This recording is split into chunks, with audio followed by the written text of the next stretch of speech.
Eto na mga kabiyas, yung part 3 ng ating day 2 island hopping dito sa El Nido, Palawan. And still, andito pa rin kami sa Big Lagoon. So yung mga tour guides natin ay kumukuha lang ng human drone shots. Ayan, di ba usong-uso yan? Yung mga drone shots kunyari. Di ba? Para mapakita yung ganda ng Palawan, specifically yung Big Lagoon. Grabe, sobrang ganda talaga dito. Nakakatakot pumunta from sa gitna, pero pagdating mo sa Big Lagoon, grabe ang kalmado na ng tubig. And safe naman kasi may life vest naman tayo, no?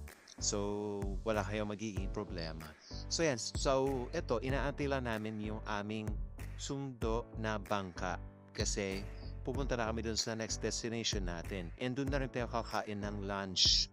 So habang inaantay namin yung aming bangka, so sabi ng tour guide natin, mag-swimming muna, mag-take ng videos and photos para, alam mo yun, marami tayong remembrance, sabi kong ano una.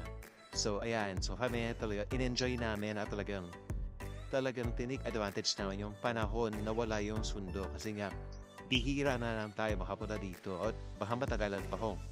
Kaya tayo makakabalik, kaya talaga namang ang dami-dami naming pictures, ang dami-dami naming selfies, groupies, at mga kung ano pang mga shots, di ba? Talagang tinodo namin to para sulit talaga. So yun, hindi ko na alam kung ito ba yung Payong-Payong Island or ito ba yung isang island na sinabi ko, which is yung Shimizu Island. So, pero feeling ko ito yung Payong-Payong Island kasi dito na kami nag-lunch. So, napakaliit na island lang nito. Tapos, in fairness may mga vendors din dito. So, ayan, nakatingin naman meron tayong buko, di ba? Tapos, ito yung nakakatawang part dito, mga habiyas. Kasi, di ba meron tayong mga Pinoy humor or Pinoy jokes na pag may handaan kunyari birthday natin. So, nag-joke ako. So, ayun, nakakatakin nila, birthday ko.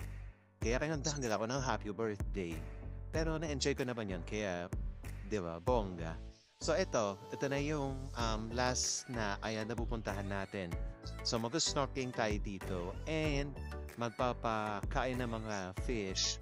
So, abangan nyo yung ating pang-apat na part or part 4. Ayan. So don't forget to like and subscribe mga kabiyas and enjoy watching!